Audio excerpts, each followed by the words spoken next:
Para entender el barroco, debemos empezar desde el origen etimológico de la palabra. La palabra barroco provenía de la lengua portuguesa para hacer referencia a las perlas que tenían una forma irregular.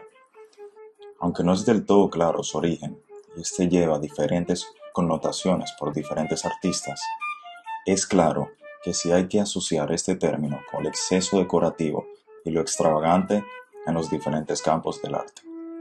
Es decir, este movimiento artístico, que ya por ser artístico está intrínseco de que también es un movimiento cultural, desarrollado en Europa entre el siglo XVII y mediados del siglo XVIII, tiene un gusto por lo extravagante, elegante y recargado, que trae una nueva percepción de los asuntos de la época, principalmente en cuanto a la actitud religiosa.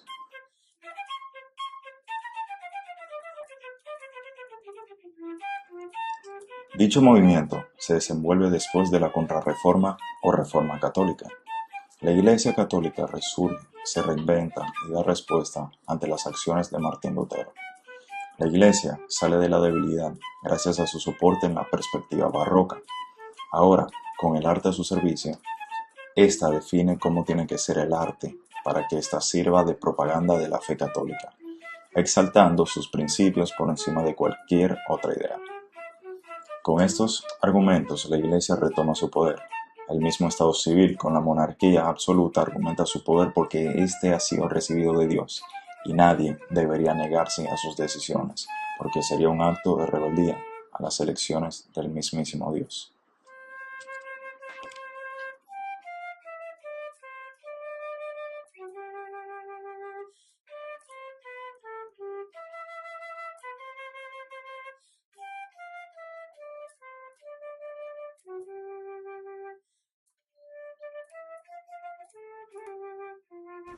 En la pintura del barroco se desarrollan nuevos géneros, como los bodegones, paisajes, retratos, vanitas y cuadros de género o costumbristas, así como se enriquece la iconografía de temas religiosos.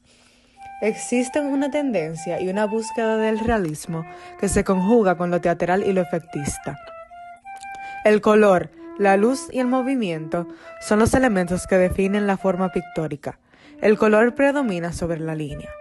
Incluso los efectos de profundidad, perspectiva y volumen se consiguen más con los contrastes de luz y de tonalidades del color que con las líneas nítidas y definidas del dibujo. Predomina la técnica del esfumato. La luz se convierte en un elemento fundamental en la pintura barroca. La luz dibuja o difumina los contornos, define también el ambiente, la atmósfera del cuadro y matiza los colores. La hegemonía de la luz en las composiciones abre paso al tenebrismo. La utilización de la técnica del claroscuro llega a la perfección gracias a muchos pintores del barroco. Se pretende transmitir sensación de movimiento. Las composiciones se complican. Se adaptan perspectivas insólitas y los volúmenes se distribuyen de manera asimétrica. Mientras que la dinámica del espacio, la visión de las escenas en profundidad, la estructuración de las composiciones mediante diagonales y distribución de manchas de luz y color configuran el espacio como algo dinámico, donde contornos se diluyen y las figuras pierden relevancia frente a la unidad de la escena. Las formas son voluptuosas y exageradas y las figuras cobran expresividad. Se tienden a encontrar envueltas en mórbidas telas. Se abrazan las unas a las otras en actitudes patéticas y dramáticas, a veces incluso imposibles. Se busca representar la realidad mediante un acentuado naturalismo, recorriendo para esto incluso a lo feo y lo viejo. El dominio de la tercera dimensión, del volumen y la profundidad es absoluto. Algunos símbolos del barroco son el esqueleto y la carabela. El motivo del esqueleto era más familiar y popular. Simbolizaba la muerte y, por eso, aparecía normalmente en capillas funerarias o monumentos sepulcrales. Si en la Edad Media la calavera era un símbolo que recordaba al hombre de que la muerte reina por doquier, en el barroco se convierte en símbolo de la piedad. En el barroco, el tema de los 5 sentidos se reaparece bajo la interpretación medieval de que la contemplación del mundo visible complace el cuerpo del hombre, pero corrompe su alma. Por ello, muchos autores explican, por ejemplo, cómo usar correctamente la vista o cómo se debe emplear el oído para escuchar la armonía del mundo. A continuación, detallaremos las alegorías bajo las que aparecen representados los 5 sentidos en el barroco. La vista aparece representada por una matrona, acompañada de animales como el lince o el águila y de instrumentos como el espejo, los anteojos, la lámpara o la antorcha. El oído se representa alegóricamente con una mujer que toca algún instrumento de cuerda o de viento, flautas y oboes.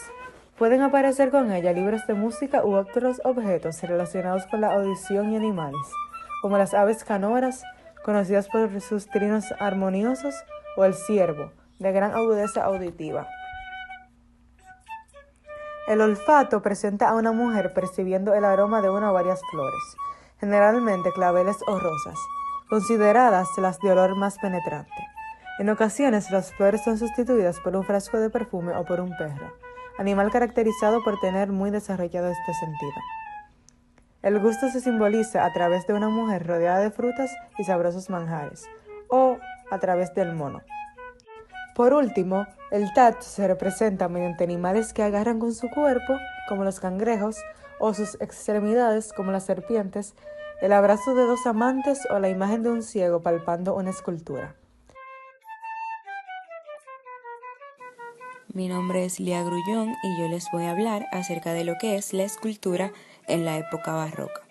Cuando hablamos de escultura en la época barroca, nos encontramos con que su desarrollo estuvo a la par con lo que fue el desarrollo de la arquitectura, ya que la principal finalidad de las esculturas era decorar o complementar obras arquitectónicas en distintas zonas, como plazas, jardines, etc. A la hora de mencionar las características, nos encontramos con que la escultura se vuelve urbana. Como mencioné anteriormente, esta aparece en calles, plazas y fuentes integradas con lo que es la arquitectura. La escultura barroca se caracterizó por su fuerza y su monumentalidad, su movimiento compositivo, su dinamismo, sus composiciones diagonales, su expresividad y su tratamiento de la ropa. Se impuso el realismo en las representaciones, a las que se dotó de rasgos físicos y movimientos naturales. Todos los detalles del cuerpo humano se representaron minuciosamente, reflejados en desnudos en estado puro. La naturaleza se representa tal y como es, dejando a un lado lo que es la idealización. Se exaltaron los sentimientos y se dio mucha teatralidad a los gestos. Hubo un gran interés por plasmar la psicología de los personajes. Las figuras adquirieron gran movilidad, energía y vitalidad. Se hizo muy habitual que éstas se empalmaran unas con otras, formando composiciones muy complejas. Se impuso el gusto por lo teatral y las composiciones se pensaban como auténticas escenografías, es decir, como decorado para una representación teatral. Se promovieron los efectos luminosos. Estos se lograban con los pliegues de la ropa y los gestos que tenía la o las figuras, provocando así combinaciones de luces y sombras.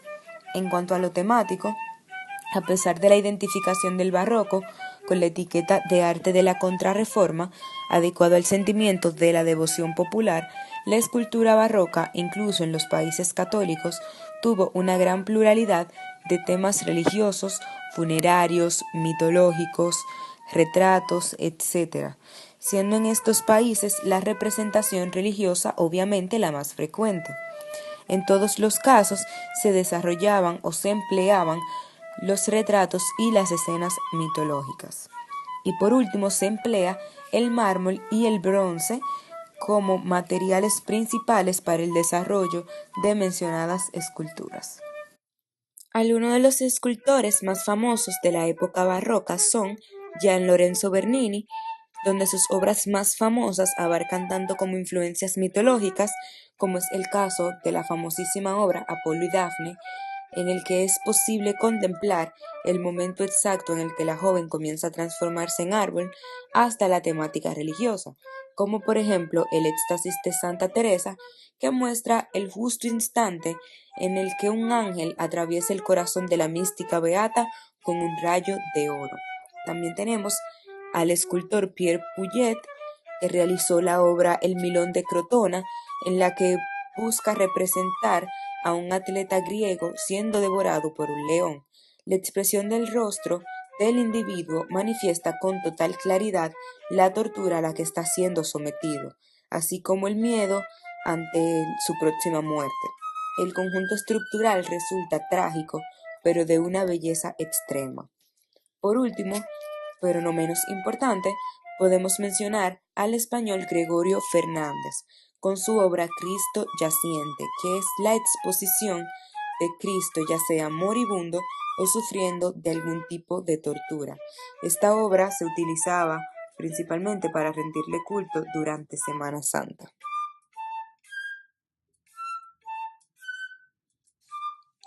La arquitectura barroca inicia en el año 1568, con la construcción de la iglesia del Santo Nombre de Jesús, ubicado en Roma, Italia. Entre las características principales de la arquitectura barroca podemos destacar las siguientes.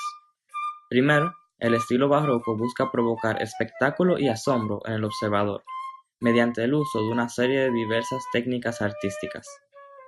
Las decoraciones eran exageradas y lujosas, de tal manera de que reflejaban a la riqueza del propietario. De igual manera, el estilo se incorporó en el urbanismo de las ciudades, con el propósito de crear edificaciones y monumentos que reflejaban al poder del Estado. Debido a esto, estas edificaciones solían ser iglesias o grandes palacios con jardines, como el Palacio de Versalles. Para generar una perspectiva de grandeza y espacio, se empleó el uso de espejos y murales pintorescos. Se abandonó el uso de líneas rectas y superficies planas, optando por paredes cóncavas y convexas, creando formas onduladas. De igual manera, los techos son ovalados y amplios, añadiendo a la sensación de espacio. A elementos clásicos como la columna se le incorporaron decoraciones y diseños dinámicos, como en el caso de la columna salomónica. Similar a la pintura barroca, se comienza a incorporar el dinamismo y el uso de la luz dentro de la arquitectura. Se inicia a incorporar técnicas de gran contraste, como la recta curva y el cerca-lejos. Además, se utilizó técnicas como el claroscuro, que crea fuertes contrastes entre objetos mediante el uso de la iluminación, y el trampantojo, donde se maneja el volumen y la iluminación para generar una ilusión de profundidad, de tal manera de que el observador percibe un mural como si éste se extendiera hasta el infinito. Entre los representantes de la arquitectura barroca podemos encontrar a personajes como Gian Lorenzo Bernini, el máximo representante del barroco italiano, gracias a obras como la Plaza de San Pedro y la Capilla Cornaro. Carlo Maderno, otro arquitecto italiano, es conocido por su trabajo para el Vaticano y sus obras en Roma, como la Basílica de San Pedro y la Iglesia de Santa Susana. Otro personaje destacado en Italia es Francesco Borromini, quien colaboró en algún momento con Bernini. Francesco es conocido como el inventor de las fachadas onduladas y los frisos y tímpanos curvos y serpenteantes, elementos que podemos observar en varias de sus obras, como la iglesia de Saint-Ivo a la Sapienza. En Francia, el máximo representante de la arquitectura barroca fue Jules Hardouin-Mansart, quien ha producido diseños como el del famoso Palacio de Versalles.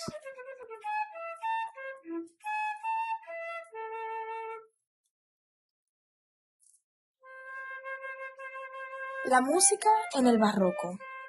La música barroca o música del barroco es el estilo musical europeo que abarca aproximadamente desde el nacimiento de la ópera en torno a 1600 hasta la muerte de Johann Sebastian Bach en 1750.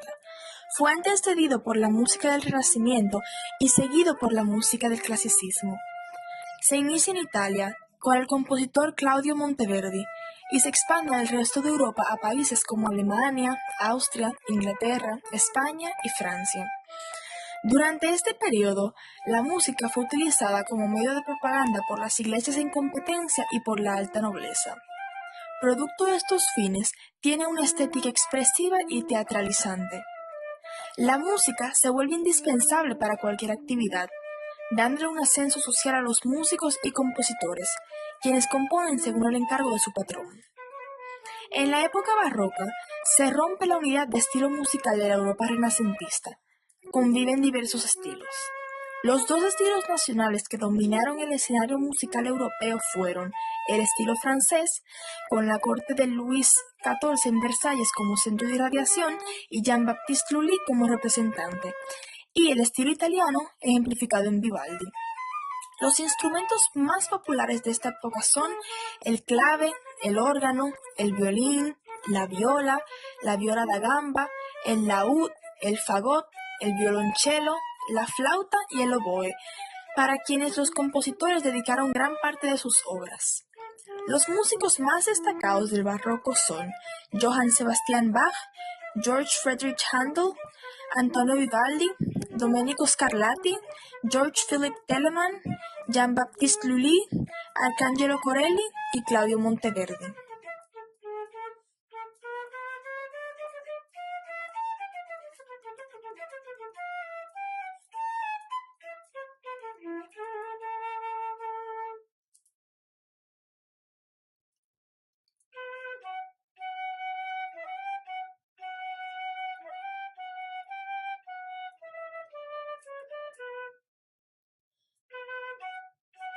Las principales características de la música de la época barroca son la polarización de la textura hacia las voces extremas, aguda y grave.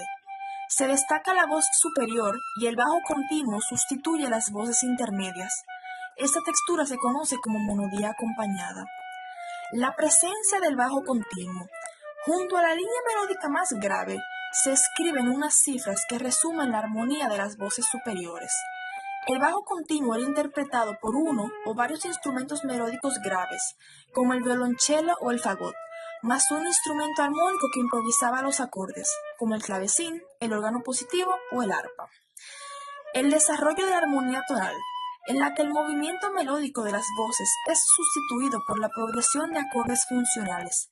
El ritmo armónico es rápido, fruto del cambio frecuente de acordes.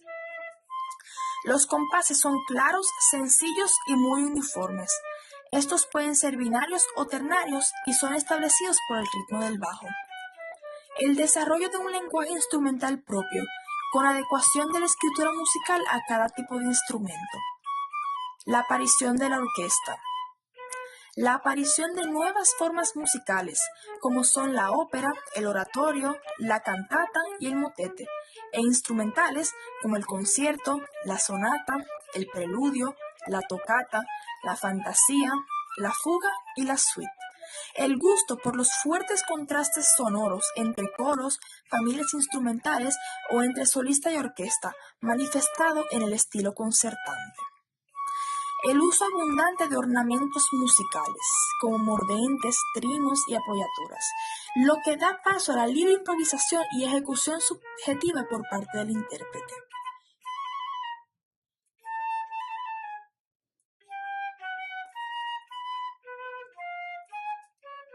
La música barroca se divide en tres etapas. El barroco temprano, que va desde 1580 hasta 1630, en el cual empieza a desarrollarse la policoralidad, surge la monodía acompañada y se le da forma a la recién creada ópera. El barroco medio, que comprende desde 1630 hasta 1680, en el cual se expanden por toda Europa los recursos de la monodía acompañada y el estilo concertante. La ópera pasa a ser entretenimiento de las capas altas de la clase media y se desarrollan los nuevos instrumentos de madera barrocos. El barroco tardío, que comprende desde 1680 hasta 1730, en él se adoptan totalmente las fórmulas tonales y se extiende el estilo del concierto.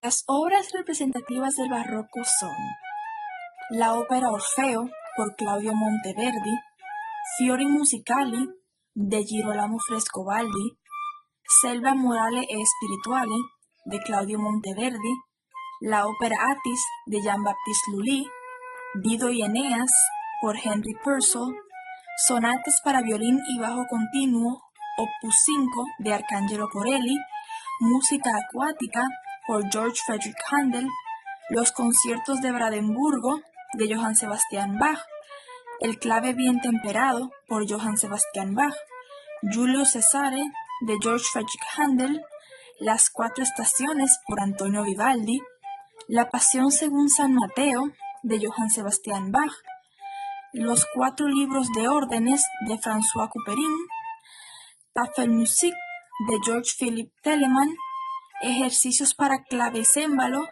de Domenico Scarlatti, El Mesías por Georg Friedrich Händel, música para los reales fuegos de artificio de Georg Friedrich Händel, El arte de la fuga por Johann Sebastian Bach y la Misa en si menor de Johann Sebastian Bach. Los máximos exponentes del barroco en Italia fueron Claudio Monteverdi, Girolamo Frescobaldi, Giovanni Legrenzi, Giulio Caccini, Luigi Boccherini, Arcangelo Corelli, Antonio Vivaldi, Tommaso Albinoni, Domenico Scarlatti y Giuseppe Tartini. En Alemania, los representantes más importantes fueron Heinrich Schütz, Johann Hermann Schein, Samuel Scheidt, Johann Pachelbel, Johann Sebastian Bach, Reinhard Kaiser, Johann Mattheson, Johann Adolf Haas, Georg Friedrich Händel, Georg Philipp Telemann. En Inglaterra caben destacar John Blow, Henry Purcell, Thomas Augustin Arndt y William Boyce. En Francia fueron muy importantes Jean-Baptiste Lully, Marc-Antoine Charpentier, Louis Marchand y Jean-Philippe Rameau. En España se destacaron Gaspar Sanz, Antonio de Literes, Antonio Soler, José de Nebra, Juan Cabanilles, José de Torres, Jaime Faco y Joaquín García de Antonio. En la aristocracia europea, la música y la danza estaban siempre presentes. Las danzas que se bailaban en los salones europeos seguían siendo básicamente las mismas que se habían dado a lo largo del Renacimiento: la pavana, la gallarda, el branda, etc. Pero a partir del 1600 surgiría una nueva danza que se convertiría en la protagonista del periodo, el mine. En el año 1700, un importante maestro del baile llamado Feuillet creó el primer sistema de notación de danza de la historia. La danza, poco a poco, fue adquiriendo una reglamentación que dará lugar a la danza clásica, el ballet de École. Bajo el reinado de Luis XIV, el ballet inicia su época dorada con la creación del ballet de École, fruto de la colaboración de los grandes artistas protegidos del rey, el coreógrafo Pere Beauchamp, el dramaturgo Molière y el compositor Jean-Baptiste Lully. El ballet de École era una obra teatral bailada que comenzaba con una abertura instrumental y terminaba en un gran ballet en el que al menos una vez al año participaba el rey. El desarrollo dramático constituía de una serie de escenas en la que se mezclaba el canto y la danza dramático, interpretados ya exclusivamente por profesionales. Se representaban bajo decorados espléndidos y los bailarines, al principio solo masculinos, iban adornados con lujosas vestimentas y máscaras. Otras danzas de moda en el barroco son la allemanda, de origen alemán, que es una danza calmada de pasos de ritmo binario y con una breve anacruza inicial. El courante, su nombre derivado del francés courant, que significa correr, que es una danza rápida en ritmo ternario. El voire, danza de ronda francesa de movimiento rápido y ritmo binario. La chacona, danza de origen español, tranquila y ritmo ternario.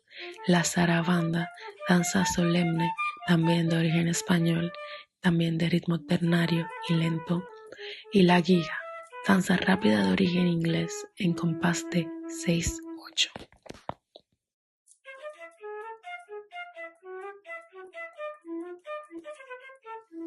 Ahora les estaré platicando acerca del teatro barroco.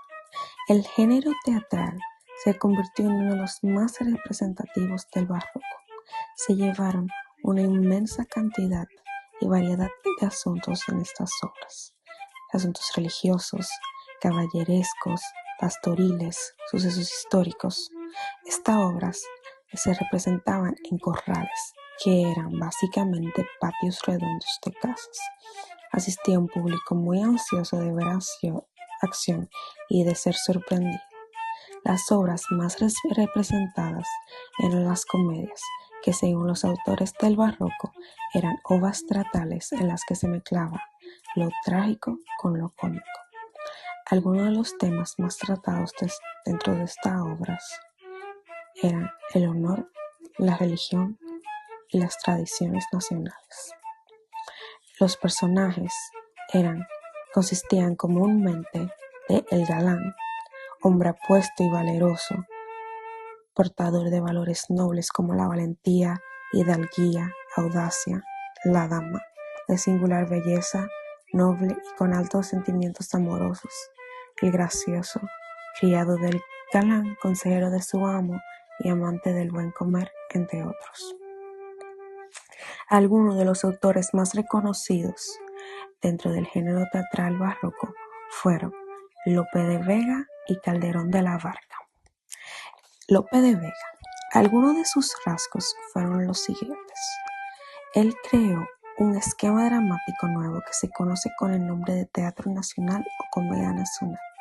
En sus obras dramáticas se reflejan los anhelos, los problemas y los ideales de la gente de su pueblo. Algunas de sus características son que él mezcla lo trágico y lo cómico, creando lo que los autores teatrales barrocos consideraban como la comedia. Él mezcla personajes nobles y plebeyos. Él introduce bailes y cantos populares, combina estrofas muy diversas y hay una división en 3 actos. O sea que las obras se dividen en la exposición, la trama y el desenlace. Por otro lado, Calderón de la Barca, aprendiz de Lope de Vega, tenía dentro de su estilo se predomina la serenidad, la reflexión, la perfección en contraste con la improvisación, que era lo que se veía en el de Lope de Vega, entre otras diferencias. Este escribió más de 120 comedias y 80 autos sacramentales. Entre algunas de sus comedias más destacadas están El alcalde de Zalamea, La dama duende, entre otras. Y entre sus sacramentales están El gran teatro del mundo y La vida es sueño.